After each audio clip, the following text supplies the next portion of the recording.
সংবিধান ও রাষ্ট্রীয় প্রতিষ্ঠান সংস্কারের ৩১ দফা নিয়ে দেশের ১০টি সাংগঠনিক বিভাগের কর্মশালা আয়োজন করেছে বিএনপি। সাংগঠনিক বিভাগগুলোতে আলাদা আলাদা তারিখে এই কর্মশালা অনুষ্ঠিত হবে। বুধবার ১৩ নভেম্বর দলটির স্থায়ী কমিটির সদস্য ডক্টর আব্দুল মঈন খানের সভাপতিত্বে কেন্দ্রীয় প্রশিক্ষণ কমিটির এক সভায় এই সিদ্ধান্ত নেওয়া হয়। এক সংবাদ বিজ্ঞপ্তিতে এ তথ্য জানান বিএনপি। বিজ্ঞপ্তিতে বলা হয়, আগামী ১৯ নভেম্বর ঢাকায়, ২৩ নভেম্বর চট্টগ্রাম ও Rajshahi, ২৫ November Khulna, ৩০ November Sylhet, ২ December Mymensingh, ৭ December Rangpur ও বরিশাল, ২১ ডিসেম্বর ফরিদপুর ও কুমিল্লায় কর্মশালা আয়োজন করা হবে।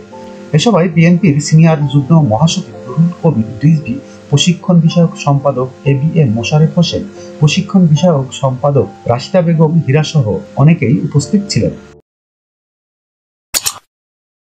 যখনকার খবর তখনই দেখতে চোখ রাখুন সুন 24 টিভিতে।